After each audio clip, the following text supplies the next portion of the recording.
Hare Krishna. Gora Draganya Gana Gotra Goloruhadam Goranga Gudatama Gopyada Kopa Briksham Gopala Gada Ratidam Yati Singha Gora Govinda Deshikavaram Satatanam Dhamma Adama Kichuna Bachila Jachi Adile Kakola Kahe Premananda Emona Goranga Hridoya Dadiya Bola Bhaja Goranga Kaha Goranga Laha Gorangera Namare Jai Jana Goranga Bhaje Se Hoyamara Pranare Hare Krishna Hare Krishna Krishna Krishna Hare Hare Hare Rama Rama Rama Hare Hare Yashaiva Padambuja Bhakti Labhya Prema Vidana Parama Pumata Tasmai Jagan Mangala Mangalaya Chaitanya Chandraya Namo Namaste Chaitanya Chandraya Namo Namaste Chaitanya Chandraya Namo Namaste Madgavir Api Gopala Srikriyat Kripaya Jadi Tadaiva Sambhaya Pitva Risha Yustat Priya Janaha Shri Krishna Krishna Chaitanya Sasanatana Rupaka Gopala Raghunatha Brajabala Pahimam Vanchakalpatarubhischa Kripa Sindhu Bhyevacha Patitanam Pavanebhyo Vaishnavebhyo Namo Namaha Jai Shri Krishna Chaitanya Prabhu Nityananda Shri Advaita Gadadhar Srivasadi Gaura Bhakta Vrinda Hare Krishna Krishna Krishna Hare Hare Hare Rama Rama Rama Hare Hare. So I want to welcome our guests. We have Mangal Prabhu, and I guess that's his good wife who's with him. And we hope they're being treated nicely by Lila Purushottam Prabhu. We want to do an overview of this Mangala Charana prayers for the Chaitanya Charitamrita that our Guru Maharaj regularly recited. It's a little hard for me to do an overview because as we were mentioning in the last few sessions, the real nectar is when we dive deep and go deep into something, not just give an overview. But at the same time, having an overview helps us also.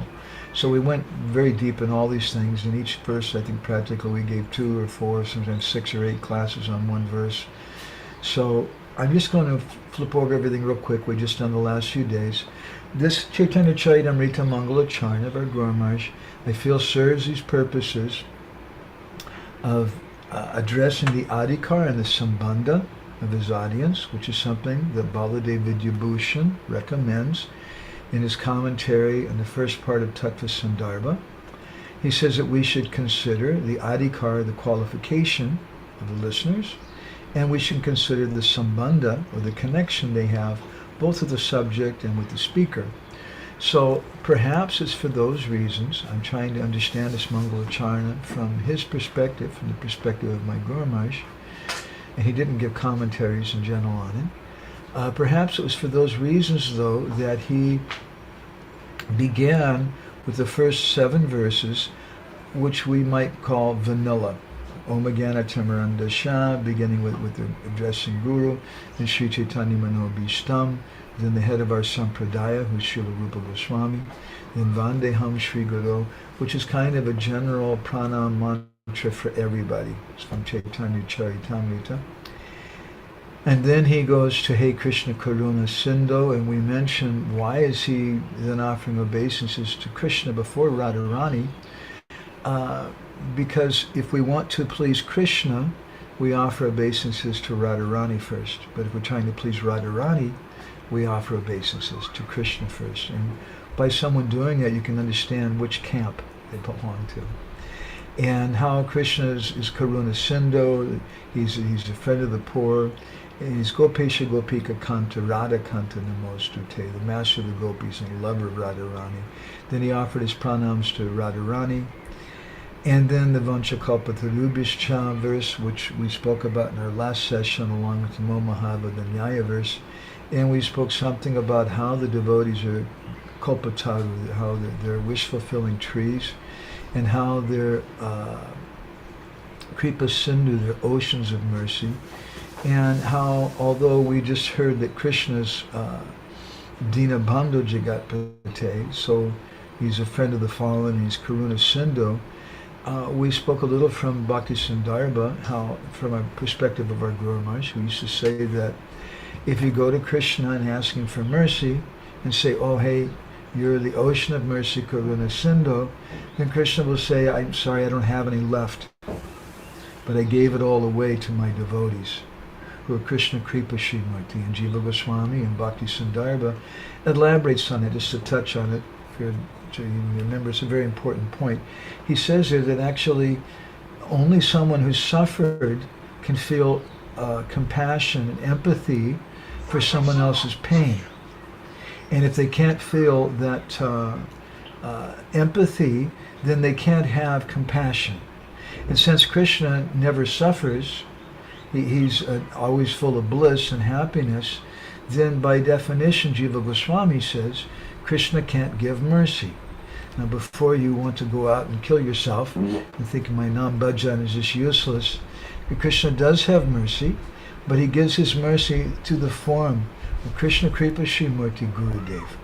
And those devotees, they're the real Kripa Sindhu, the ocean of mercy. They're Vancha Kalpataru. They're the wish-fulfilling trees, and therefore we offer obeisances to them again and again.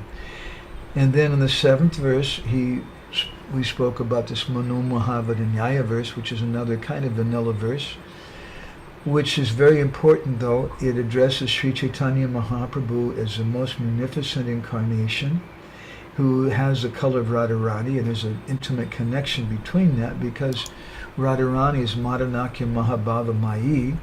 She's the embodiment of Madanakya Mahabhava, with the last limit of ecstasy, the highest devotional platform. And because Mahaprabhu was in that mood, therefore he has the color of Radharani, and he's Mahavadanyaya avatar, because Srimati Radharani is Krishna's personified Kripa Shakti. So generally Krishna hides that Kripa Shakti with his Icha Shakti, with his desire potency. But when he comes as Chaitanya Mahaprabhu, he freely gives it, and therefore he's Mahavadanyaya. So those first 7 verses are what we covered so far, and just as an overview. And now we're going on to the 8th verse today, which we can see here in front of us. Now this verse I think is special because it's not one of the general vanilla kind of mangala charna verses, which would give comfort to the devotees, which would consider their adhikar, their position, and that considering their sambandha, that they're going to relate to these verses because Srila Prabhupada gave them. Now he's giving something a little more far out. But this verse, which is Adi Lila, chapter 1, text 3, and then text 5, these 2 verses are part of Krishnadas Kaviraj Goswami's Mangala Charna, and they're very important verses. So we're going to go on with the 8th verse today, which is Adi Lila, text chapter 1, text 3. Yadadvaitam brahmapanishaditarapyasya tanuba ya atmantaryami purusha iti so shamsa vibhavaha sadaisvayai punaya iha bhagavan sa swayamayam na chaitanyat krishna jagati padatattvam paramiha. So let's see here. Jai Gaur, would you like to read the translation that the Upanishads describe? Can you see it okay? Yes, Guru. What the Upanishad? Can you hear me all right? and when you get closer, Okay, I'll turn this up. thanks. What the Upanishads describe as the impersonal Brahman is but the effulgence of his body, and the Lord known as the Supersoul is but his localized plenary portion. He is the Supreme Personality of Godhead himself, full with six opulences. He is the absolute truth, and no other truth is greater than or equal to him. So again, some of the devotees asked me to do these classes on the Mangala Charana prayers of Guru Maharaj from Bhagavatam, which we did, and now CC. And what is the necessity of that? I can give you this document here, and you've got the Mangala Charana prayers. You can look up each one of these verses and find the meanings for yourself.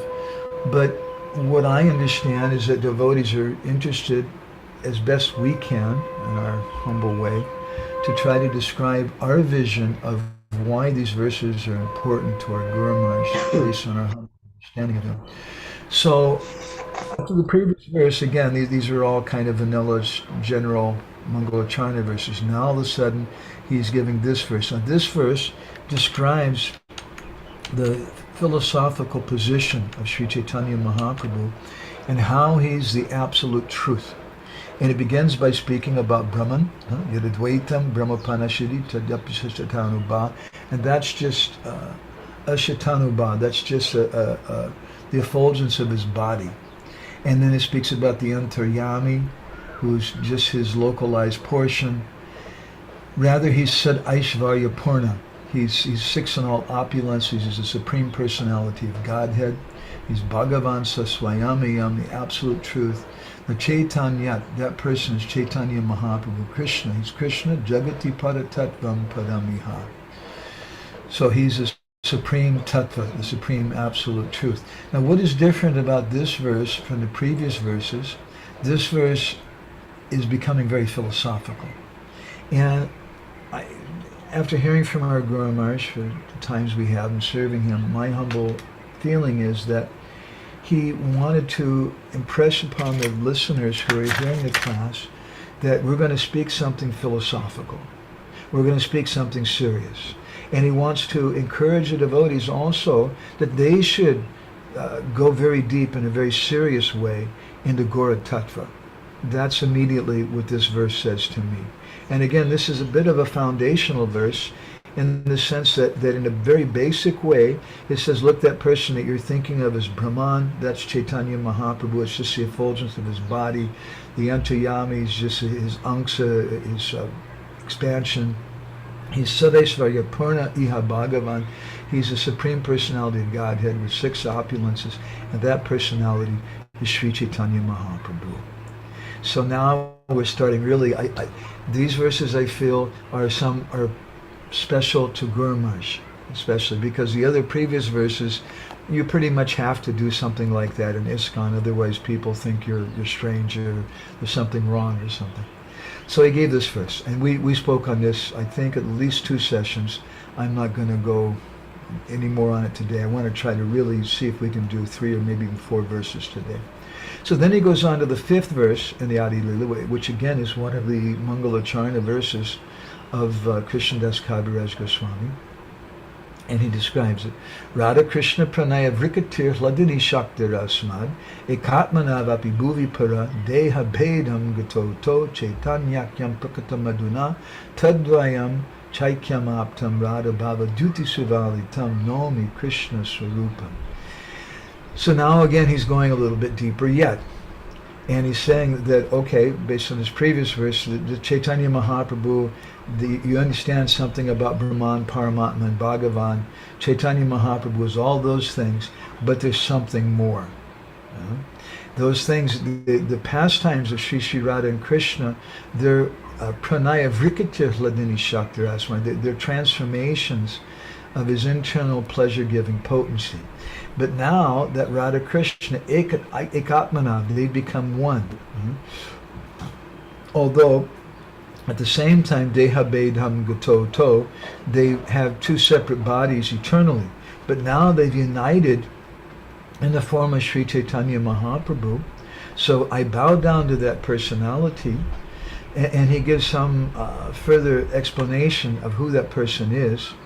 He's Radha Bhava Dhyuti Suvalitam Nomi Krishna Surupam. He's Krishna Surup.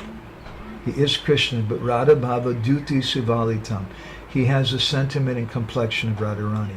And I remember when we spoke about this verse elaborately previously, I think we had at least 2 sessions also on this verse, we mentioned a controversy in how some of the devotees, Gaudiya Vaishnavas in the line of Advaita Acharya, they are not happy with the conception which is presented by some Gaudiya Vaishnavas that Chaitanya Mahaprabhu is Radha Krishna combined. They, perhaps because they don't like in something which even slightly seems impersonal, they say no, that he's Krishna himself. So this verse touches on that and this controversy, that Chaitanya Mahaprabhu is Krishna. Nomi Krishna Surupam. You should understand that Sri Chaitanya Mahaprabhu is directly Krishna. But at the same time, he's Radha Bhava Dhyuti Suvalitam. He has the mood and the complexion of Srimati Radharani. So personally, as you may recall my comment before, I don't think this is such a worthy thing to argue with devotees about. Actually, like most of the controversies that we have, if you contemplate it, it's really not a big deal. Vaishnavas can have different opinions. The main thing is we want to see, the main thing that we want to come together on is Nam Bhajan and Krishna Katha. And as long as someone's not chanting a different mantra than the Hare Krishna mantra, as long as someone is speaking from authorized books, we're happy. And sometimes there are different conceptions, even amongst our acharyas. So this verse, I feel, reconciles these two things, that Nomi Krishna Sarupam, he is Krishna, but he's in the mood, he has a mood and the complexion of Srimati Radharani. Now, he's Krishna himself, he's not Radha and Krishna together, but he's Krishna in the mood and with the complexion of Radha. And because Radharani, there's no difference between the Deha and the Dehi, there's no difference between the inner Radha and the outer Radha.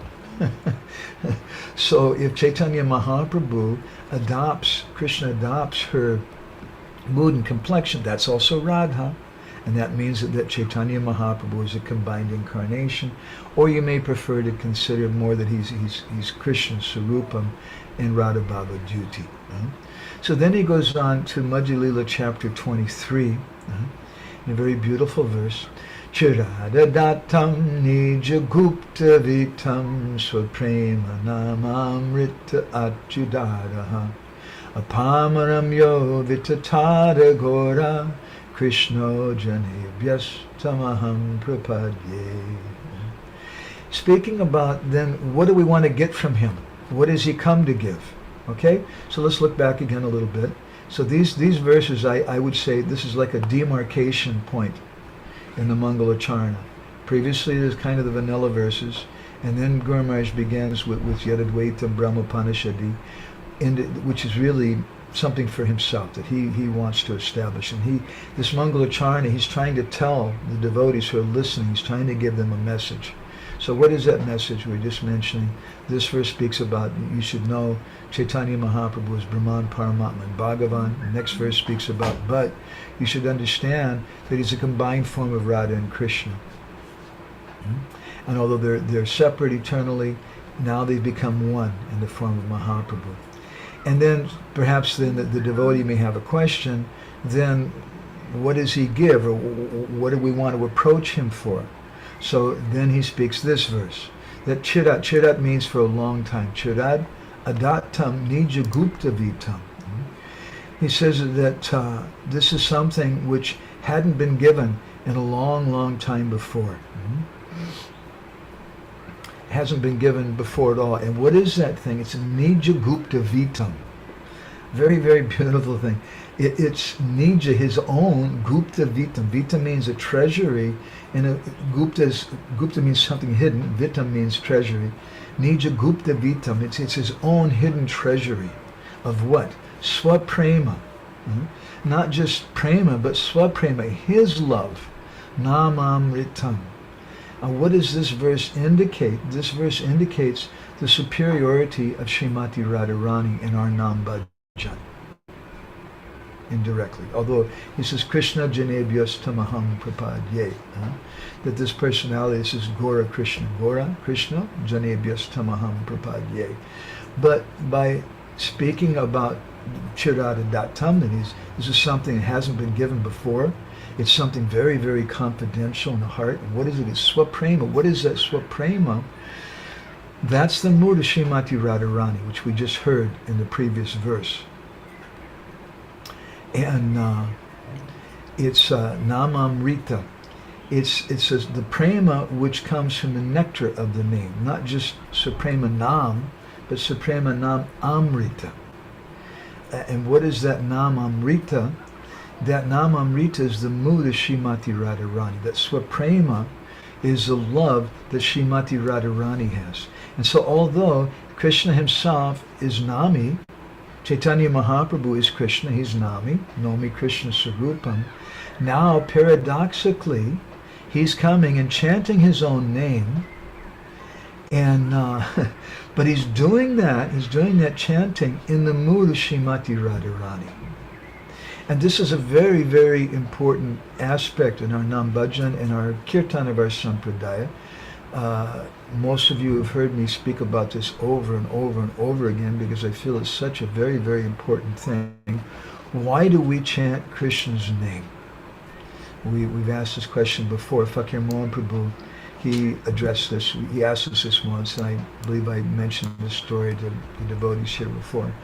That Fakir Mohan Prabhu asked us, why do we chant Krishna's name? And someone said, because my Gurudev says. He said, no. And that seems like a good reason. Why do we chant Krishna's name? Because it says, Harinama, Harinama, Harinama eva kevalam. That this is the Yuga Dharma. He said, no. Somebody else said, well, because Niraparadi Nam Loi Pai Prema Dana. That if you chant without offenses, you get Krishna Prema. He said, no. He wouldn't accept any answer from anybody. And finally, he answered the question himself. We chant Krishna's name because Krishna likes to hear his name. Now, what does it mean that Krishna likes to hear his name? Especially in the form of Sri Chaitanya Mahaprabhu. Just like Leela Purushottam Prabhu, if we start doing kirtan and we just start chanting Leela Purushottam, Leela Purushottam, Leela Purushottam Das over and over again, he'll probably want to leave. He won't be very inspired. In fact, we'll feel offended if somebody does like that because we feel this is wrong. It's a sentiment. You're not actually being really devotional, because really devotional means that you should do something which is following our parampara and which is given in Shastra, and you're just speculating on something. So we chant Krishna's name because it's in Shastra, but especially we chant Krishna's name because it gives pleasure to Srimati Radharani. And Chaitanya Mahaprabhu has come in the mood of Radharani. Now this is a very, very amazing thing. This is a very special concept that's very unique, I feel, to Gaudiya Vaishnavism. If you look at different sampradayas, they all worship Bhagavan in different forms as Ramachandra, Narayan, etc. And we accept that those are aspects of the Supreme Lord. But the special quality of Gaudiya Vaishnavism, aside from having Chaitanya Mahaprabhu, what is the special quality of Chaitanya Mahaprabhu? That we understand the mood of Srimati Radharani.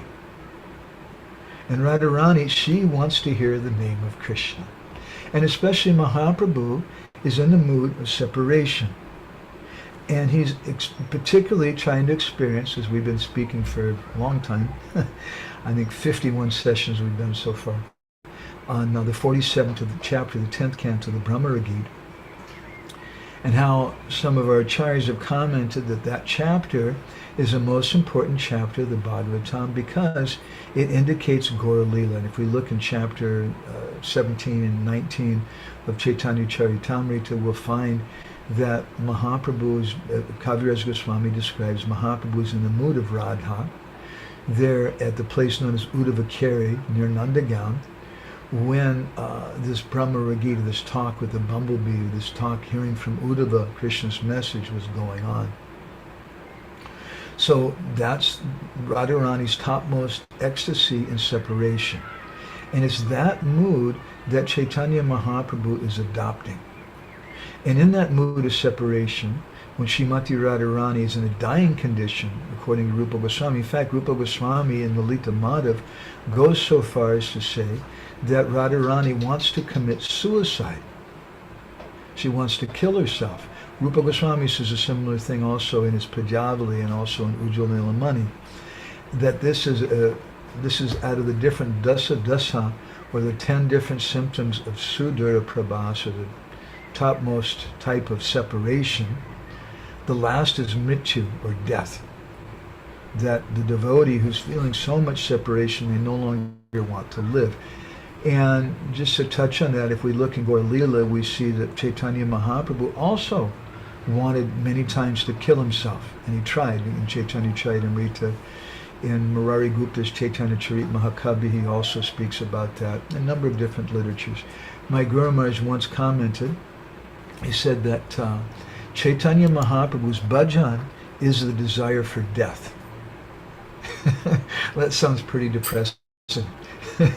Mahaprabhu's bhajan is the desire for death. But Mahaprabhu's bhajan is a mood of Radharani. And Radharani, it's not that's the main desire, but Radharani would rather die than not be with Krishna. So this mood of Srimati Radharani is predominant in Gauranga Mahaprabhu. And amongst the Sakis, their work is to do Krishna Kirtan when Radharani's in that mood. They go and they chant for her pleasure. And by that chanting, because Abhinatva Nama Namino, the name of Krishna is different from Krishna, then there's union in separation, in that Premanam Sankirtan of the gopis, which is described in books like the Radha Tantra. That they're doing kirtan and they're chanting Krishna's name. The gopis don't go to Radha. They're the supreme worshippers of Radha, Rupa Manjari and Lalita and Vishaka and the different gopis and manjaris. They don't do kirtan chanting Radhe, Radhe, Radhe, Radhe. They never chant Radhe, Radhe, Shamli, Ladhe. That's not part of our sampradaya. Oh Radhe, please give me Sham. Our kirtan, if we do it, is Krishna, Krishna, Radhe, Maladhe. Oh Krishna, please give me service to Srimati Radharani. That's our mood.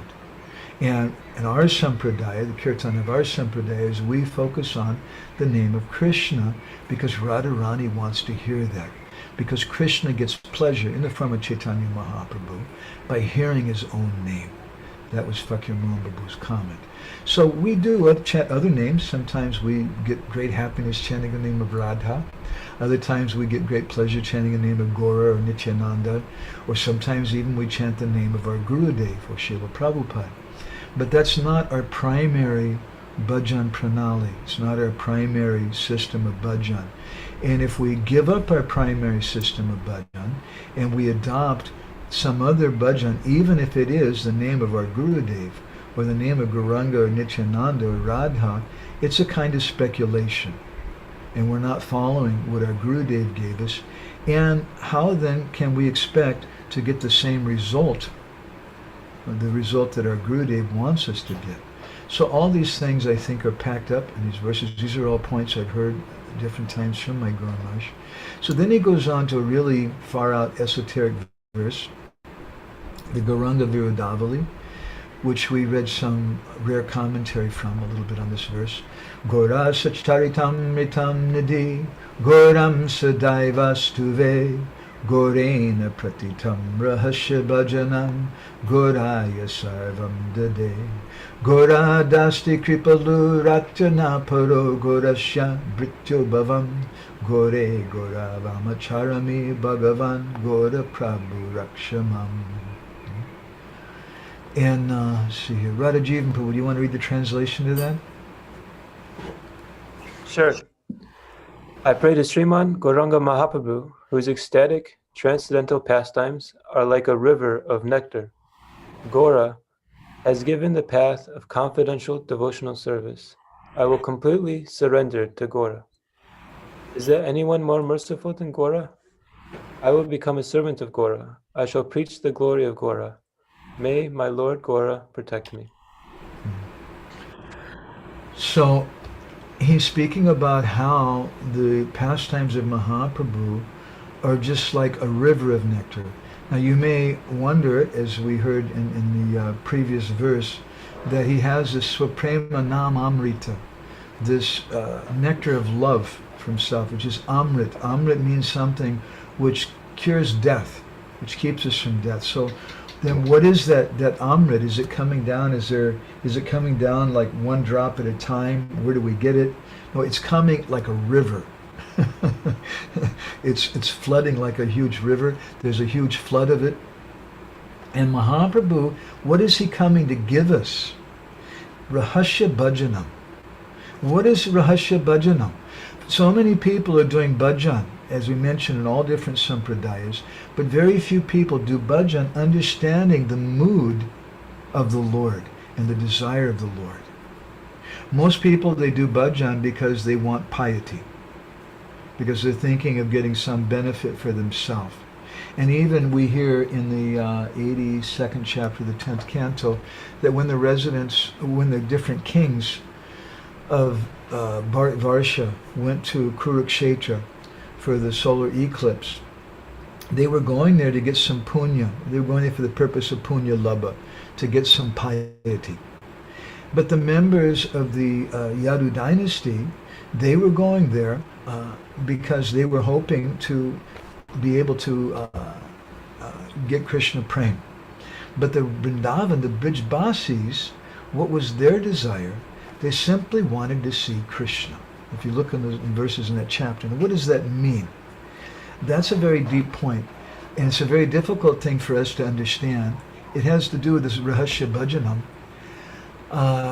When we say that the gopis had the topmost desire to see Krishna, the tendency for us as conditioned souls is to equate that with something selfish. Because when we like to see something, young boys like to read Playboy magazine, right? Girls read whatever magazine with the boys or whatever. People, we look at things for our pleasure. And if you think about it, many times even the devotees, they'll say, wow, that was really a beautiful dress that the deities were in today. I just really loved seeing it. And kind of the connotation is that it's really for my pleasure. We equate bhakti with that sometimes, and this is a root of sentimentality. We think that my happiness, my sense gratification, because there's also sense gratification within bhakti, we can't perceive bhakti, Ata Shri Krishna Nama Adi Nabha Vedgraim Indriyai, with our material senses. But sometimes we try, and we think, wow, this pizza prasadam, or whatever prasadam it is, this is so tasty, I'm experiencing ecstasy. Or this kirtan is just some like heavy metal rock and roll, and man, I'm just floating in the clouds, and I'm really in ecstasy. We're in a hurry sometimes to get ecstasy. We're in a hurry to identify ourselves as being ecstatic, or to advertise, worse yet, ourselves as being ecstatic.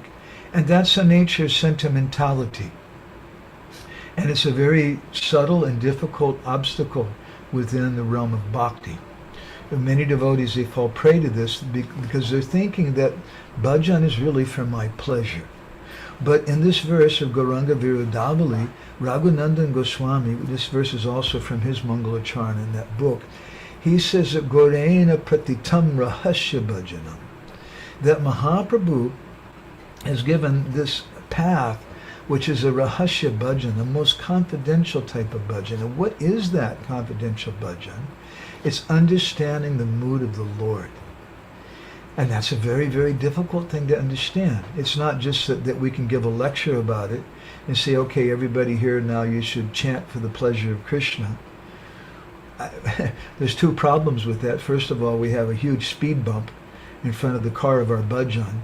That huge speed bump is our material desires, both subtle and gross, that even we're trying to enjoy bhajan, we're trying to enjoy our relationship with Gurudev and the devotees for ourselves. That's the first speed bump. And the second one is, because I'm so covered over, because that speed bump is there, and it's such a high speed bump, I can't even see what's on the other side of the speed bump. It's like that speed bump is like a mountain that I have to cross over. And what is it that I can't see on the other side? It's the mood of the Lord. So he says then that I want to Gorasya Britya Bhavam. I want to become the Britya, or the servant of Gauranga Mahaprabhu. And I'll preach about the glories of Gauranga Mahaprabhu. And what is the glories of Gauranga Mahaprabhu? It's this Rahasya Bhajanam, it's this Swaprema Namartya Atudara that we heard about in the previous verse. It's Samuda Shrimati Radharani. This is a special feature of Gaura. And we see, just to help underline this point, so many devotees in our movement, I've seen over the years, sometimes we tend to think that Radha Krishna, that's something really advanced, Gauranga is easier, and Gauranga Mahaprabhu is just mercy. And he's just the mercy potency, merciful, most merciful incarnation. We just go to him for mercy, mercy, mercy. And that's all that we think about.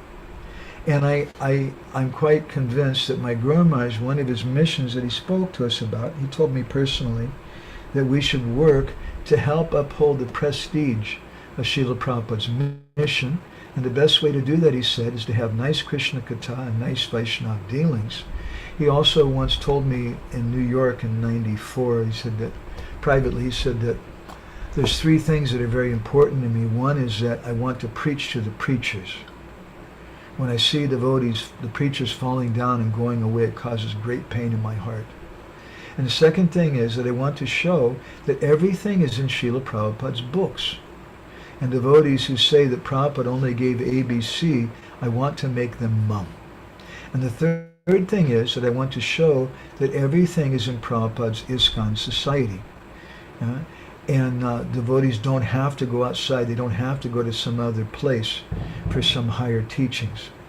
So sometimes when ISKCON devotees, who are generally coming from a Western background, not all of us, but a lot of us, when we come in contact with some other Gaudiya Vaishnavas, most of the time it's Gaudiya Mats, sometimes some Babajis, oftentimes, just like amongst all of us, we all have this attitude of superiority, subtly or grossly generally.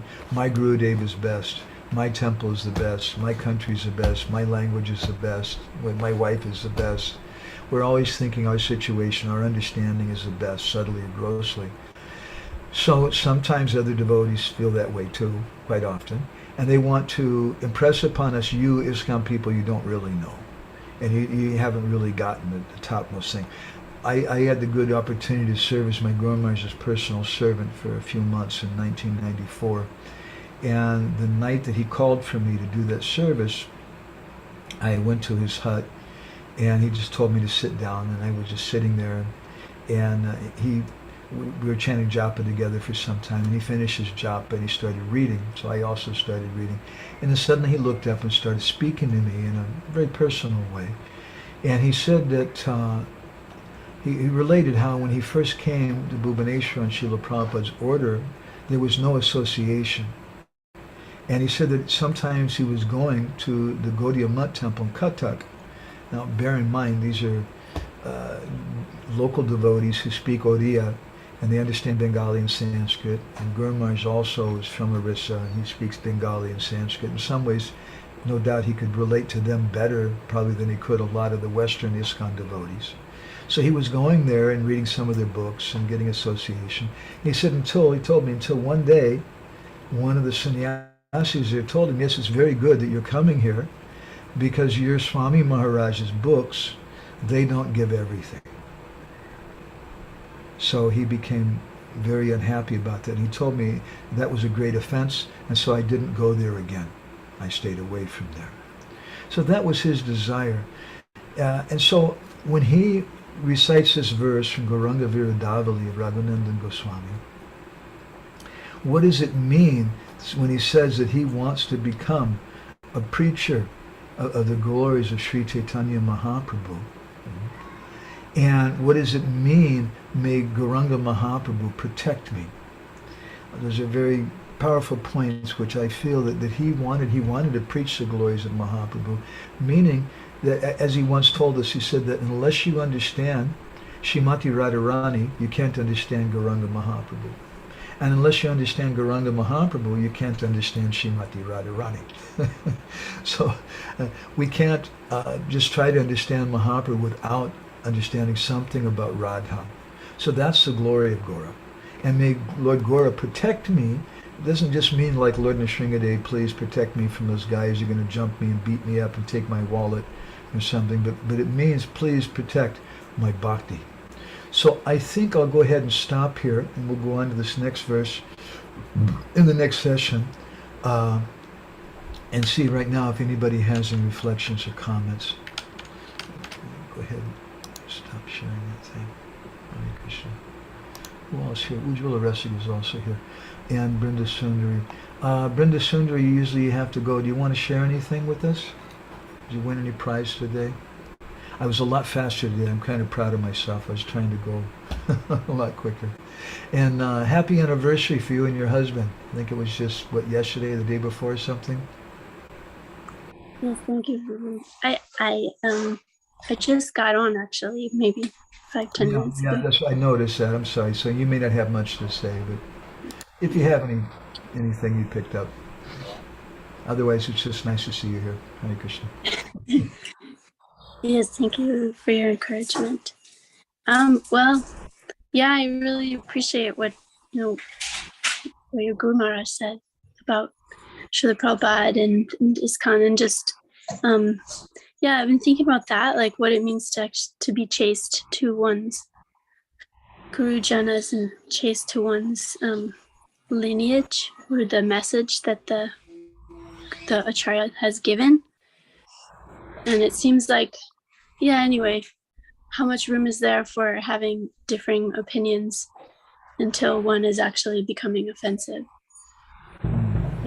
You know, my humble perspective, coming from somebody who I joined in '82, and when I was there, I guess in the very beginning, pretty much of the phenomena with some of my dear friends from the Gaudiya Mutt and devotees going there, and there was kind of an attitude of superiority amongst a lot of them, and I noted kind of amongst the ISKCON devotees that there was an insecurity. Because when you met those Gaudiya Mutt devotees, honestly speaking, this must be really blunt, a lot of them know more philosophy than we do. They know more shlokas, they know more whatever. But still, a lot of ISKCON devotees, they stay, not because I'm here in ISKCON because I want to know the most shlokas or the most deep things, but I'm here to serve Srila Prabhupada's mission. And in speaking to those kind of devotees, or devotees who are discouraged sometimes at ISKCON, because a lot of times those are the devotees who leave Prabhupada's mission and go to Gaudiya Mutt. And I don't want to get into that. That's a person's personal choice. But when they want to come and get in my face and try to preach to me or others, then one way I find to deal with it, which is very simple and effective, is I don't speak about ISKCON, the institution. I speak about Srila Prabhupada's Seva Sangha. And I agree with him. Who wants to be part of an institution? Yuck. I didn't join for an institution, but I want to belong to Prabhupada's Seva Sangha. And that's the mission, that's the mood that I got from my Guru Maharaj, and that I see in really deep devotees in ISKCON. We have to always remember that. And if we do, if we keep that in mind, then you're pretty much bulletproof. I think nobody can really say much of anything to you. I've been to all the big Babajis and Gaudiya Mutt devotees you can imagine. I shouldn't advertise that, but I've been to visit so many of them doing research. I've never gone to anybody to put my head down and say, let me take shelter of you, I'm a lost puppy, anything like that. I've gone to do research, and whenever I've gone, it always represent, I'm a disciple of my Gurudev. And he gave me the service of this publication, this magazine. I wanted to give this to you as a gift. And we're doing some research on such and such thing, and you're such a wonderful, exalted Sadhu Vaishnav, and you know about these things. Can you help me with some of these things? And I've always gotten respect. I don't recall anybody ever speaking negatively about my Guru Maharaj or about Srila Prabhupada. If it did happen, I just don't remember it. Because when we go in that kind of mood, a respectful mood, and not in a mood that I'm a member of an institution, but I'm a member of a Seva Sangha, makes a big difference. Kind of a reflection on your reflection. Thank you. Okay. Are you still there? Am I frozen? No, it doesn't look like I'm frozen. It looks like Brenda Sundari is. Okay. Ujjwala Resagi, are you there? I know you generally have to go. Brenda Sundari, you look like you're back. You froze up for a minute. Do you have any other comments or anything? No, I appreciate that a lot. I mean, yeah. Anyways, we've talked about this before, but the what ISKCON is up for interpretation. There's so many ways of seeing it, but yeah, it's so I really like how you said it's you're bulletproof in the sense that you're sort of like you're deepened so much in the essence that's what protects us. Yeah, it not only is ISKCON up for grabs, and who knows what ISKCON really is, and ISKCON is many things for many people, so are each one of us. I mean, for some people, you are mommy, and your purpose in life is to wash my clothes and to feed me and to buy me junk when I want it and stuff. Is that right? Ujjwala Resega knows that one also. And the other person's, the temple, you're the person we go to and we have complaints and you have to solve the problems, whatever. And then there's someone else, you're her little girl, there's someone else, you're the sweetheart. We have so many hats that we wear. And you can't say that really one is absolute. And only really a shallow person will insist that no, she's not the problem solver, she's not someone's daughter, she's only my mother. That would be a rather childish attitude. And similarly with ISKCON. And so we need to grow up and understand that ISKCON necessarily is going to be different things for different people. In fact, to the point, I like to meditate that when new people come to our temple, we should be delighted if they just come for 5 minutes and they just take prasad. That's all they do. We should feel like this is one of our dear friends. I've experienced sometimes with certain devotee groups that I associated with them for some time, and then I had to go back to my service, whatever, and then they were angry with me. You left us, they said. And sometimes devotees have that attitude when someone joins, they move in the Bhakti program for 2 weeks or something, and then we say they blooped. They left, and then we feel angry with them on this person's nonsense. Why should we feel angry? We should feel delighted if they just come and they get the idea of taking prasadam, or they decide to be a vegetarian. They only take one thing from us, or half a thing even. We're very happy with that, I think. Okay? Thank you, Brenda Sundar. I always like your comments so much. And how about Ujjwala Resega? Where are you Hare at Krishna, today? Prabhu. Yes, yeah. My pronouns to you, Prabhu, and to all the devotees. You don't want the wall behind you? It's okay. I always tease you about the wall. I really value the words that you just said about don't have to feel insecurity. Actually, those 2 points, Prabhu, that my identity and my qualification is I am the disciple of my Gurudev, and to you I'm respectful. So if I am mindful of these 2 things, and if I'm clear that I belong to a Seva Sangha and I am part of the Seva Sangha, then it feels like all the walls are down. All the walls are down, inside and outside too. That's a beautiful one, Prabhu. I should also comment, it's not like I just run around on the street looking for every sadhu that I can and just running to everybody. In point of fact, if there are people that I hear or I even suspect that they're critical of Srila Bhaktisiddhanta or of our Srila Prabhupada, I don't like to go there. I won't do that. And that's also part of the reason why I've had good experiences too. I'm sure. Yeah. And also, Prabhu, one question I wanted to ask, especially for somebody who is just trying to practice bhakti and getting to know Gaura and Nitai, Prabhu. And also, for more clarification, so when we say holy name is everything and holy name can do everything, the question is, why don't I 100% just take shelter of holy name and think of holy name, Sri Radha and Krishna, and Nitai and Gaura? What do I do when my meditation goes to Nitai and Gaura? So how do I fit in Nitai Gaura when I want to focus only on Sri Radha and Krishna? So Beautiful on that. question. I think you understand the answer for that if you contemplate on it. But let's just kind of take some of the things that we just spoke about and turn them a little different way, and I think it'll help you understand. Especially for newcomers, Prabhu. Yeah. Thank you. Chaitanya Mahaprabhu did not come to teach us his own bhajan, to do bhajan of his name. He came to teach us to do bhajan of Krishna's name. Mahaprabhu and Nitai came in the mood of devotees. They didn't come to be incarnations to be worshipped. And this is why he's known as Bhakta Rup. He's in the mood of a devotee, and why he's Gupta avatar. He's a hidden incarnation. And we, to get that holy name, the holy name by itself is Krishna, but Mahaprabhu's kirtan is not just Krishna kirtan. Mahaprabhu's kirtan is Premanam kirtan. And that prefix prema is important. That prefix prema indicates the mood of Srimati Radharani. So we can chant Krishna's name, that's fine, and many people in different sampradayas do, but they're not going to get that Krishna prema that Sri Chaitanya Mahaprabhu came to give unless we chant in the mood of Mahaprabhu.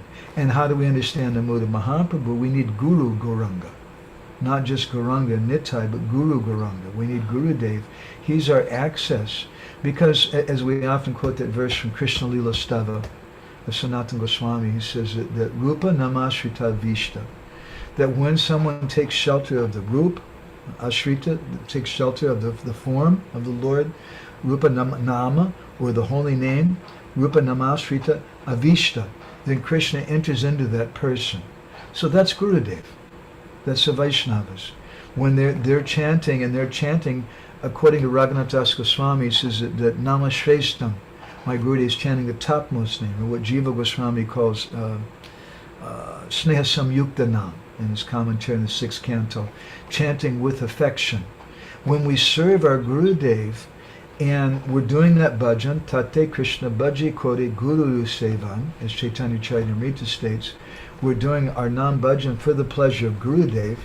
My Nam Bhajan is my service to Gurudev. My service to Gurudev is my Nam Bhajan. Then what is the difference between that and just doing Krishna Nam Bhajan alone?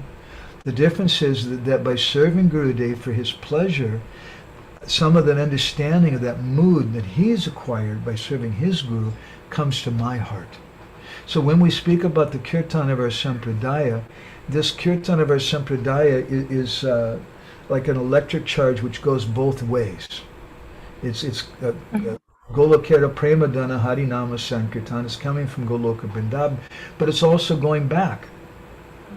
We're paying taxes. You could say, what is the taxes that we're paying? We're chanting the holy name, and we're doing that as a service for our Gurujanas, which is Nikunja Yunarati Keli Siddhai, the mood of the gopis.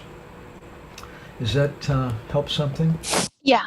So then in that case, Prabhu, if somebody is able to chant for the pleasure of Gurudev and do the Sneha Samyukta Nama, then it means Sri Guru, Nitai and Gauranga are already acknowledged and are present. Is that right, Prabhu? Yes.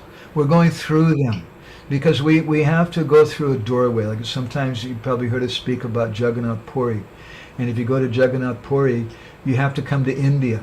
That's the first gateway. So which gateway do you want to come to? Kolkata or Delhi? So if you go to Delhi, maybe you think of Vrindavan and you go through there and Srila Prabhupada. If you go to Kolkata, maybe you go to Mayapur first. Those are doorways. And it's going to be a little different experience. And then when we come closer to Puri, we come to Bhubaneswar. And we go through that, and we want to go through the doorway there of Lingaraj. And then we go through, and then we find ourselves in another room with many, many doors. and we want to take the door of Rupa Goswami, which is the door through Satyabhamapur, where Rupa Goswami had his vision of Satyabhama Devi. And we go through, and anyway, each step we go along, there's different doorways, and we want to follow our Gurujanas because they're in effect doorways. They share the consciousness of our previous acharyas, what they've experienced through that. Does that make sense? Yes, yes, Prabhuji. So if somebody is able to chant Sneha Samyukta Nama to please Gurudev, it's more like an all-inclusive thing that Gaur, Anita, and Guru are all covered. Then it becomes all-inclusive when we come to that final point. But that devotee, he thinks that I have no qualification to approach Gauranga Mahaprabhu or Radha Krishna, but I am approaching him because I'm chanting Hare Krishna, and that is Krishna, but my Gurudev's in front of me. I'm not just going to go there by myself. Let me, should I read your comment? I just noticed it. We're in a hurry to identify ourselves as ecstatic, advertise ourselves as ecstatic, because we think bhakti is about our ecstasy. Bhakti is for Krishna's ecstasy. We want to see the other side of the speed bump of material desires and mood of the Lord. So much so that one of the important things which are given in Bhakti Rasamrita Sindhu and Chaitanya Charitamrita is descriptions like of Daruka. Daruka was Krishna's chariot driver, and there's a story in Nectar Devotion, Bhakti Rasamrita Sindhu, that once he was fanning Krishna and he became so ecstatic, he started crying and then he started praying to Krishna, please make this ecstasy go away because it's getting in the way of my service. And therefore that Sevananda, we understand there's Vishayananda, there's happiness and sense gratification. You're a doctor, you know. When someone tries to be a bogi, they become a rogi, right? Someone tries to enjoy, they become a sick person. That's Vishayananda.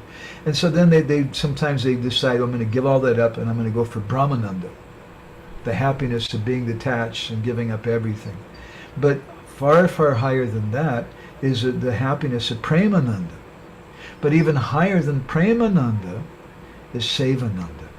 Oh, and I didn't finish one thing. I started on this topic about how we don't understand how the gopis want to see Krishna. And that may be, we may think that that's a kind of sense gratification because we always want to, our eyes are our principal way to acquire sense gratification. As there was a song I remember when I was growing up in America, the boys watch the girls and the girls watch the boys as the world goes by. And that's what everybody's doing constantly. The boys are watching the girls are watching the boys. Where our eyes we're using for sense gratification. So when we hear that the gopis want to see Krishna, we think, oh, the gopis, they're also wanting sense gratification. I want sense gratification. It's bona fide. Subtly or grossly, we think like that. But we don't understand the gopis. Just as a young girl, if she comes into a room and a boy starts staring at her, and he's, wow. And maybe later on her friend said, did you see how he was looking at you? And she giggles, yes, I saw that. It means a lot to her. That look of love, which is actually generally a look of lust. And this material is a perverted reflection. But the gopis, they know that Krishna gets pleasure when they're looking at him.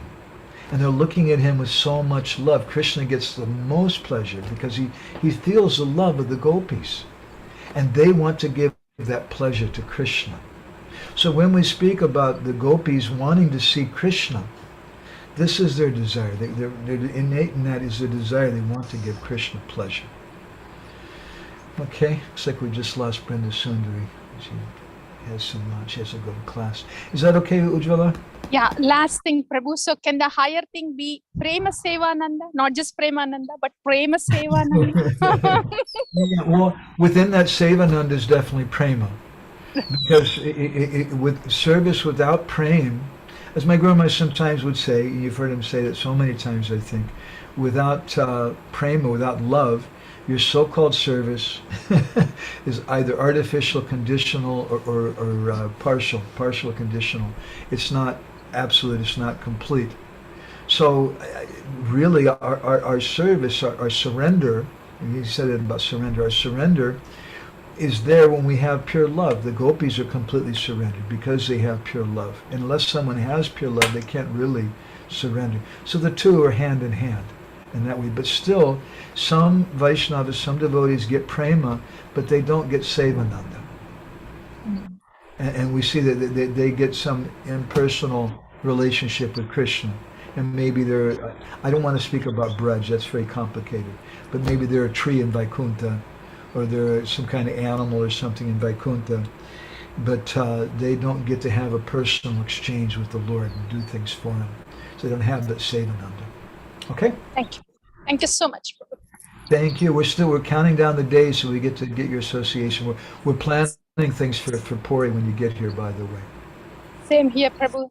So looking forward to. Thank you so much. Hare Krishna. Hare Krishna. Natalia, do you want to share anything? Did you win any prizes today? Hare Krishna. Thank you very much for the class. Yes, I appreciated a lot this idea that worshipping Lord Chaitanya is not so easy as many say. It is he is more merciful, of course. That's why we worship first him. But it is not easy. It is not easier. It is quite a challenge to understand how to really worship him. And also it was like new to me that we can ask Krishna for service for to Radharani. Somehow, how can we reach Krishna? How can we reach Krishna to ask for service for Radharani? In the Chaitanya I'm contemplating. In the Chaitanya Bhagavat, when Vrindavan Das Thakur describes the Mahaprakash Leela in the house of Srivas Thakur, he mentions how the devotees now, they finally understood that Chaitanya Mahaprabhu was God. Before that, they just thought him as Nimai. And so many of them are asking for benedictions, and one of the devotees asked, please give me bhakti, give me devotion to my Gurudev. This is the mood of Gaudiya Vaishnavas. We want to pray like that. And we want to pray for the blessings of Srimati Radharani. That Krishna will give us that, because we're in the mood, we're in the line of Rupa Goswami, Sri Chaitanya Mano Bhishtam. We're in that line of Rupa Manjari. But still, that's a long ways from us. But my Gurudev is close. My Gurudev is part of that line. So when we recite this verse, Sri Chaitanya Mano Bhishta, I also think of my Gurudev in that line too. Is that okay? All right, Natalia. Hare Krishna, it's good to see you. By the way, I'm a little shy to say this, but I'm just going to mention it, especially for Natalia and for Leela Purushottam Prabhu, and I guess Tirthakar Prabhu too. Krishna Kun's discouraging me. Yeah, we're going to have to. We're getting ready to plan a visit to Europe right now. And I'm not sure where we're going to be, and we really don't want to travel very much. And already we've just gotten a couple invitations the last few years. We've got to figure things out. But it looks like we'll definitely go to Hungary, might go to Germany, and might go to Lithuania. So we'll see. And if we come up to Hungary, maybe a little Purushottam, you can come over the border or something. So okay. Yes, sure. And Natalia, if we go to Lithuania, it's not so far from Estonia, right? Yeah, maybe you could come. We may go to that festival they have, but we got an invitation. We haven't decided to discuss yet. It's a lot of things to think about. But will you come for Janmashtami to Golokathon? I don't know. Like, do you plan? I mean, of course, but you don't know. But I don't know. We haven't gotten an invitation, so I don't know what the devotees here want.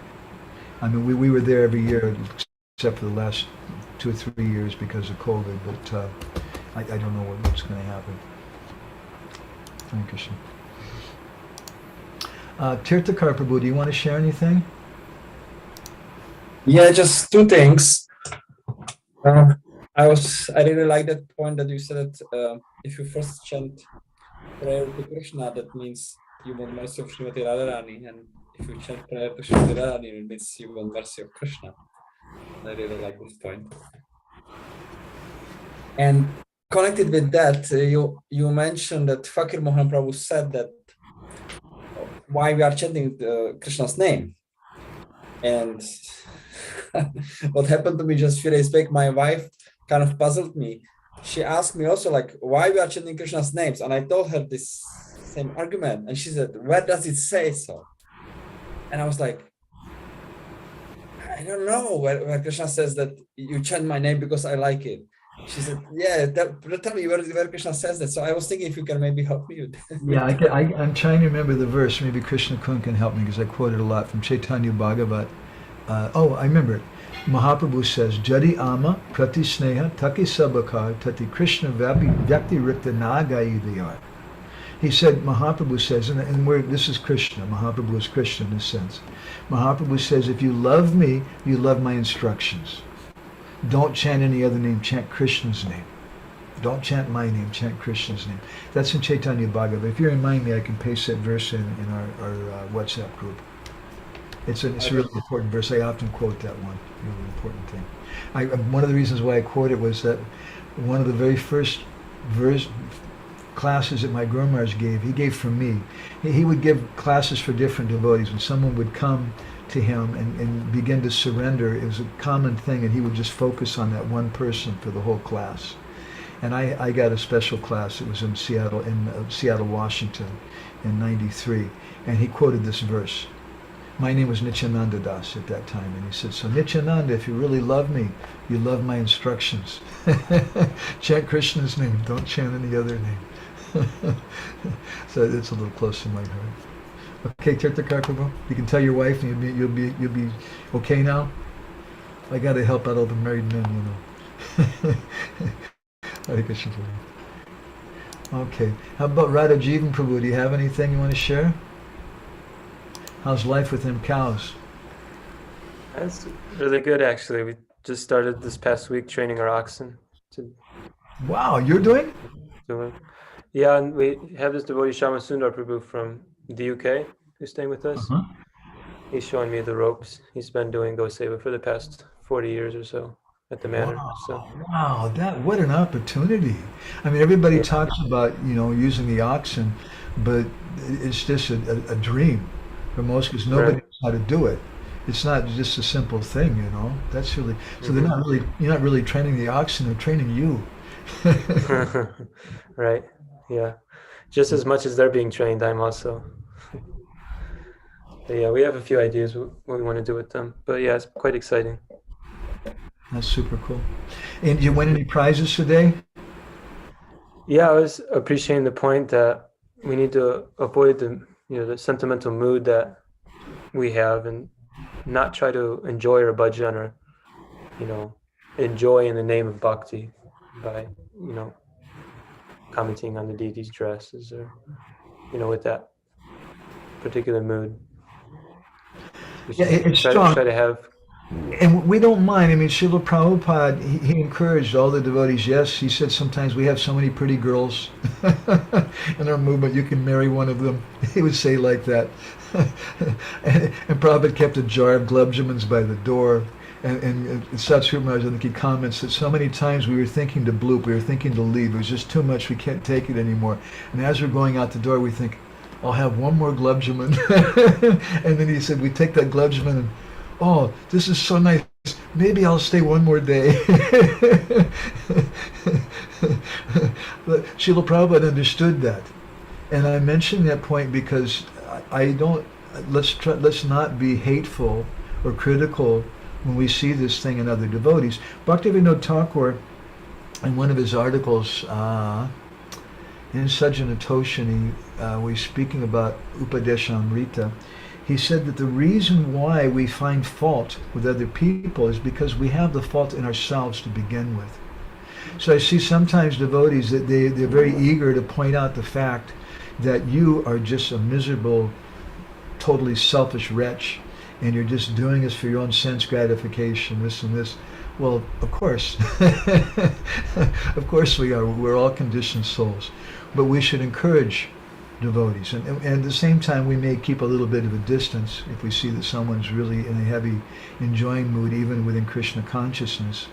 But at the same time, let them have a party. And Prabhupada encouraged it in so many ways. In so many parts of our ISKCON society, it's just Haribo, let's have a good time, and that's what's needed. There's a reason for that. That's needed for new people.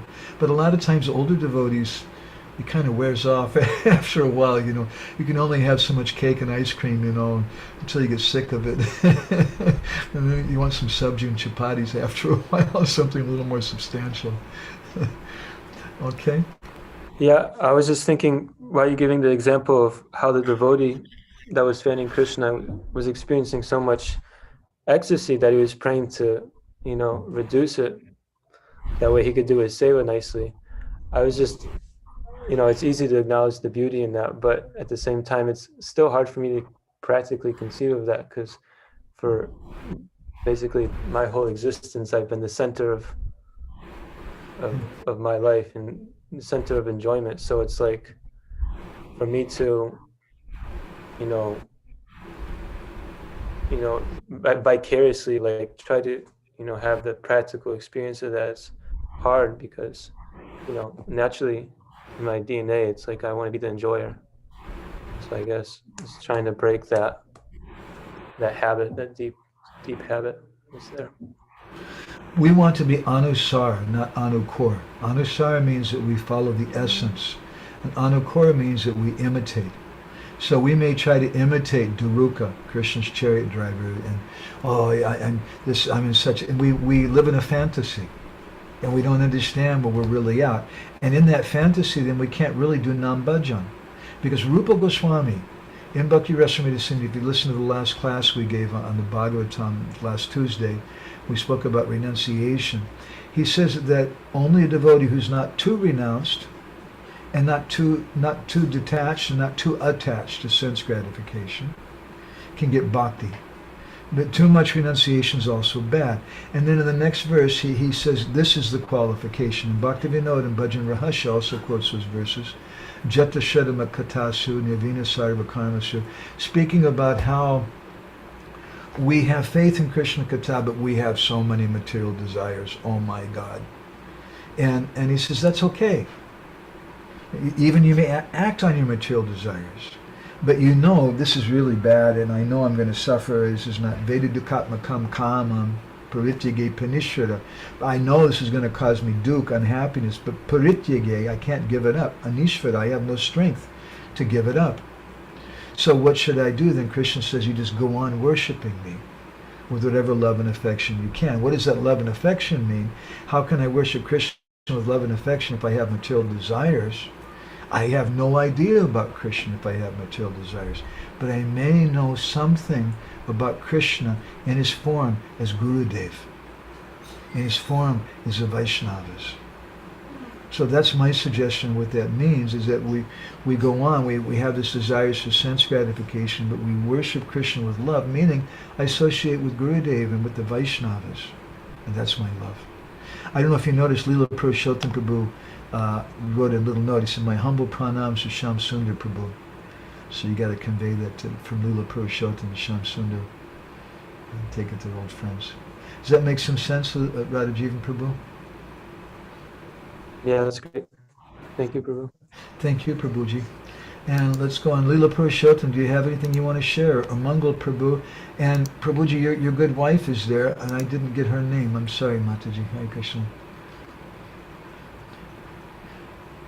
If either any of you, and the three of you, or all three of you together, separately, want to have any reflections you want to share, comments or anything, you can. Anything you liked, reminded you of something, if you want a prize, something that you liked. If you can understand my English, I don't know either if I try to speak simply. I understand everything.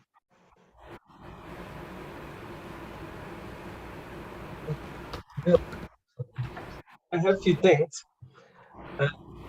I was thinking, I believe I had the same same thing when we were discussing that verse, this Adi 1.5, Radha Krishna Pranaya Vikriti. You also mentioned that controversy. It again came to me this quote of Radha Purna Shakti, Krishna Purna Shakti Man. And Dui Vastu Beda Nahi Shastra Paraman. So in that sense, one could also establish the truth that that why should it be wrong to see Chaitanya Mahaprabhu as Radha Krishna combined if they are not Dvivastum, they are not two Vastu, they are like one. It's always difficult to translate Vastu, like substance or. You know, my humble opinion about that, my humble opinion is that this subject matter is so elevated and it's so subtle. It's so fine that we can't even begin to understand it. And we have some gross caveman kind of understanding of the thing. And we think, yes, this is the real truth. But when it comes down to it, it may actually be that both conceptions are correct. Yeah. That it's just a reflection of one person's particular mood. They like to see in this way, another person sees in another way. And if you really get into the tattva and things of it, maybe it's really no problem. And therefore, with subjects like this, I really don't like to, that's why I mentioned it's a controversy, and I don't like to champion one side or another. It's like, when Einstein discovered the theory of relativity, he didn't print it in the newspaper and say, okay, I want to prove this, E equals mc squared. The New York Times to everybody. Who can understand that? But he brought it before a panel of scientists, of like-minded persons. And so when I see devotees wanting to discuss things about the jiva and the swarupa of the jiva, and is this thing inherent or not, is it inherited, and they want to do that in public, I run away as fast as I can the other direction, because it's just not a public discussion. And even for myself, my Guru Maharaj said that you should realize this, that thing which is Rajguyam, which is the most confidential thing, is Pratyak Savagamam Dharmam. It's meant to be realized. It's not just something I speculate on because I know some Sanskrit or Bengali and I'm so intelligent, therefore I'm going to give my opinion and it's so important. But have you realized it? And if you haven't realized it, what's the value? So when we speak about higher things like this, I guess Chaitanya Mahaprabhu, really Radha Krishna combined together, I mean stuck all the way together, is it partial or is it this or that? It's such a high, subtle thing. It's just a kind of sense gratification for me to try to insist one way or the other. But I do think it's very healthy to have discussions on it. When we realize our position, and we say, we don't try to say, no, Leela, you have to understand, I know the real tattva about this. This is something. This is a really wonderful point, as you mentioned now, that it's actually, well, you said like sense gratification. I would maybe even perceive it as ego gratification. I'm winning the debate, and I'm better than you. I conquered your arguments, and then we have this whole discussion about and even examples from history about like Rupa with Sanatan signing the Digvijay's paper, and then G was protecting them, and or sometimes devotees say, well, can you quote the Sanskrit? And if you can't quote the Sanskrit, then you're not absolute. But that's not satisfying either, because just knowing Sanskrit's not absolute either. What is absolute is Pratyak Savagamam Dharmyam. When you realize it, Gorkishwaras Babaji didn't know Sanskrit, but he knew Krishna. That's the absolute thing. And as you pointed out, it's an interesting point. Sometimes we opt for something cheaper, that you should know Sanskrit. Have you read all of Prabhupada's books? Do you have a Bhakti Shastri degree? Unless you do, you can't really know. Or we debate. And if I defeat you, or at least I think I've defeated you, then there was a devotee, Ramanujacharya, once got in a debate with a Mayavadi named Yagyamurti in South India. And they debate. It's a long story. Ramanuja didn't want to waste time with him. He said, no, whatever, you win. Just like Rupa and Sanatan said, I'm not into that stuff. He said, oh, good. Then you accept that Brahman is superior to Savishesh Brahman, the form of the Lord. The Nirvishesh is superior to Savishesh. And Ramanuja couldn't tolerate that. So they had a big debate. And for like 3 days they debated. And finally, Yagyamurti defeated Ramanuja. And Ramanuja couldn't say anything. And he went back to his ashram, and he was feeling really depressed. You can imagine. And he prayed to the deity of Lord Vardaraj that night, and he took rest. And that next morning, just before he woke up, the Lord came to him in a dream and told him, "It's okay, don't worry, I'm going to take care of everything." Ramanuja, it was a good dream. It was so real. He just woke up feeling so much ecstasy. And he brushed his teeth and did whatever his morning duties were. And he came outside of the ashram, and Yagyamurti was waiting for him outside to further debate with him. And when he looked at Ramanujacharya, he was defeated. Ramanuja didn't say one word. Just by the look on his face, he could see this person is Brahmabhuta Prasanatma. He's na sochati, na kankshati, samasarveshu bhuteshu. He's on that platform. Yesterday I defeated him. But look at him, he's so blissful. And Yagyamurti surrendered to Ramanuja, accepted defeat. Another word was said about philosophy. And Yagyamurti became a disciple of Ramanuja and later wrote a book. Famous, I can't remember the title of the book, but a famous book in the Sri Vaishnava Sampradaya about Siddhanta, smashing Mayavad philosophy. That's a good example. Yeah. Okay. Anything else? Mangala Prabhu, anything? I to the point when you spoke about that some things you have to realize, that I remember that some time ago I have discussion with one devotee exactly on some subtle things about this topic of jiva, which is inherited, and I remember that at the time I read again the Jaiva Dharma, and somewhere on the beginning, but he explained is actually there are many things that you have to describe by the words, but you have to realize it. And it's not necessary always to discuss these things without realization. Yeah, Bhaktivinoda also says in Jaiva Dharma about the nature of the jiva. He says, as long as you are a conditioned soul, you cannot understand this. Yeah. End the discussion. End the discussion for me. Rather, it's just what I like to call mental masturbation. You just exciting yourself mentally. I am so great. I defeated this guy in debate, and this is such a high topic, and I know about this high topic. And to see someone speaking about it in public, to me, immediately, I'm sorry, but to me, immediately, that just puts me off. And I don't know, maybe they do know about it, but it makes me suspect that they don't. Because I feel like if they really did know about it, they wouldn't be running around in public and debating about it with everybody. In any case, I have friends who are into that stuff, and I respect their desire, and it has some place in our society. Devotees are thinking higher, that they're going a little deeper in some things. I'm not fully satisfied, but it's something that's there. Okay. Thank you, Mangal Prabhu. Thank you. Mataji, do you want to share anything?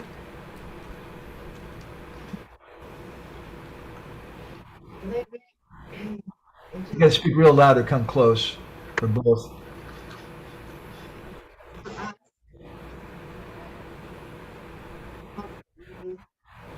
Some realization. Ask, okay, but how to prove that? But sometimes it's not in our capability, because we, for example, I didn't read every book, so we cannot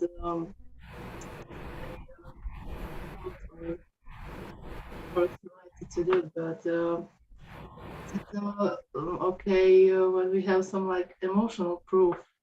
I don't know. I caught the word emotional. Mangala Prabhu, can you summarize what she just said? I think I can. Okay. That we may speak out of our realization, but we doesn't have a shastric knowledge to support it with Praman. But still we know it's our realization. It's something we realized, and we are challenged okay, you can, if you speak so, prove it, give us praman. And then we are like blank on that side. We can't really give shastric praman because we doesn't have complete knowledge of shastra. We don't have it in our hands to so that was the question. So there's three different types of devotees, the Kanishta, Madhyam, and Uttam. And the Kanishta is Komal Shadi. His faith is very soft and weak. And his symptom is that he doesn't know Shastra. But when we speak about the Kanishta, the Madhyam, and the Uttam, there's a Kanishta Kanishta, a Kanishta Madhyam, and a Kanishta Uttam. There's a Madhyam Kanishta, a Madhyam Madhyam, Madhyam Uttam. There's a Uttam Kanishta, an Uttam Madhyam, and Uttam Uttam. There's three levels of each one of them. So the very worst is the fellow who's a Kanishta who just, I don't know, he just likes the food at the Hare Krishna temple, whatever, and he feels good about things. And he doesn't know Shastra or anything. Higher than him is someone who has some conviction about Krishna consciousness because they've done some service to the Vaishnavas, to Srila Prabhupada, but they don't know philosophy. They can't quote a lot of Shastra, but still they're better. They have some conviction because of that. And as we go up, and there's the Madhyam Uttam, and Kanishta Madhyam, and the Kanishta Uttam, and etc. like that. And when we come to the Madhyam platform, we come closer and closer to that, we're able to understand things in terms of Shastra. Now, when we say, as Krishnadas Kaviraj Goswami says, and Bhagavatam also says, that the Madhyam is characterized by someone who's Shastra Yukti. Kaviraj Goswami uses those words. He knows Shastra. What does that mean? Does that mean then that Gorky Shodas Babaji is not an Uttamadikari? Because he's not Shastra Yukti? Because he doesn't know Shastra?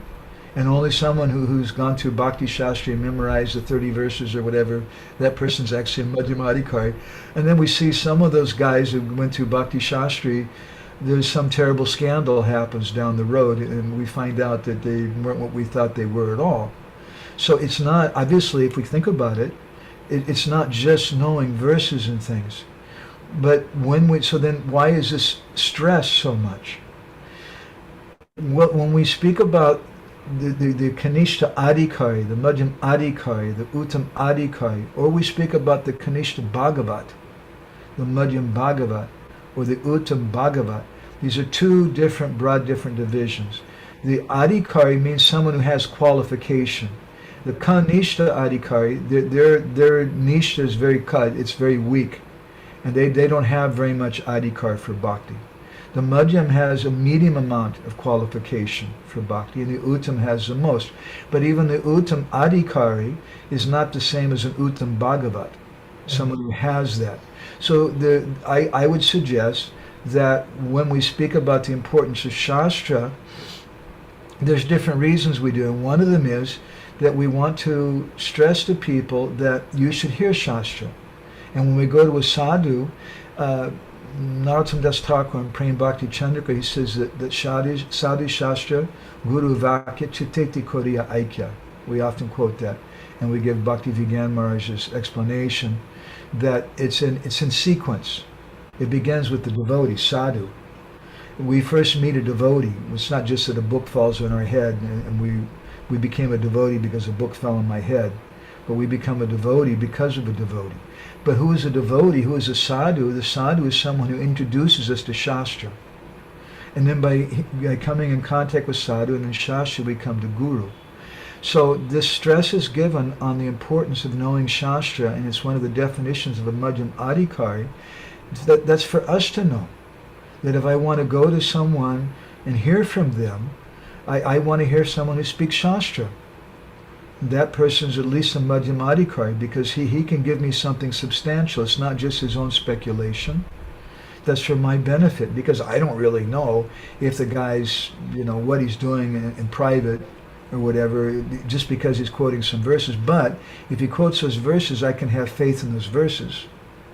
I can have faith in what he quotes from our acharyas. So, does that make some sense?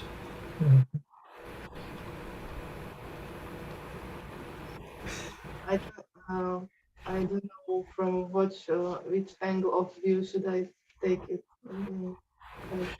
I would suggest that, I gave part of my comment too, that we should look at Shastra in two ways. Number one, that I want to find someone who's, I want to associate with Madhyamadikaris. I want to be a Madhyamadikari. Madhyamadikari means someone who quotes Shastra. So that means my relationships should be based on Shastra. I should quote Shastra, and I should look for people who quote Shastra, who are not just sentimental. I should look for a teacher as someone who's quoting Shastra. I can't tell who's really a pure devotee and who's not, but I hear someone quoting Shastra, that's good. That's one purpose of Shastra. A second purpose of Shastra, and I'm speaking, I would suggest there's two broad purposes, although we can give many purposes for Shastra. A second purpose is for the pleasure of my Gurudev. And my Guru Maharaj once commented, he said, if you can't quote Shastra, don't tell them you're my disciple. He put it in a very blunt way. So we quote Shastra because Gurudev liked that, because Srila Prabhupada liked that. It gave them pleasure, and we want to please them. So I'm doing it for their pleasure, not just because I want to beat someone up. I want to impress everybody that I know so much, and then I'm going to get a really good-looking Hare Krishna girlfriend because I know more Shastra than everybody else or whatever. That's not our purpose. Does that make a little more sense then? Thank you, Hare Krishna. Jai Gaur, do you want to share anything? I was thinking the one point that I really latched on to, I think a couple other devotees have mentioned it, but just how, when we're absorbed in our getting pleasure for ourselves, that creates a speed bump that's so high you can't see over it, and on the other side is the mood of the Lord. So I was just thinking that, like, it's it's like a kind of self-absorption, but it's not self-absorption. It's like because it's pleasure absorption. It's self-neglect, really, and that, like, Krishna is trying to show you all kinds of different things in your life because he's there. His hands are moving in your life through the devotees in so many different ways, but it's like you can't see over it, and you can't acknowledge that his desire, and also his like really trying to help you in your life. And so I don't know, I've just had a visceral experience of that, so I kind of latched onto that point. It's such a big speed bump that we're trying to get over it. We're trying to get to the top of it, but we're so weak. We're so useless. We go a little ways up and we slide back down. We go, and we never get even to the top of it. So how do you get to the top of that speed bump? Someone has to come and give you a big kick in the butt. And that's Lord Nityananda. And when he gives us such a big kick in the butt, then it pushes us all the way up to the top, and we begin to see we have some realization. That kick shocks us out. It shocks us awake and shakes us out of our stupidity, our covered consciousness. It's like someone covered with 5 blankets or something. Even in the middle of the day, you can't see the sun because you're so covered over. So this kick knocks all that stuff off, and we can go to the top of the speed bump, or at least a little higher, and start to see something. You relate to that? Yeah. Yeah, I could say that I do. Yeah, Hare Krishna Chakur. All right, so I think we should go ahead and stop there, unless there's anybody here in the room who has any comments or anything. All right. Srila Prabhupada ki.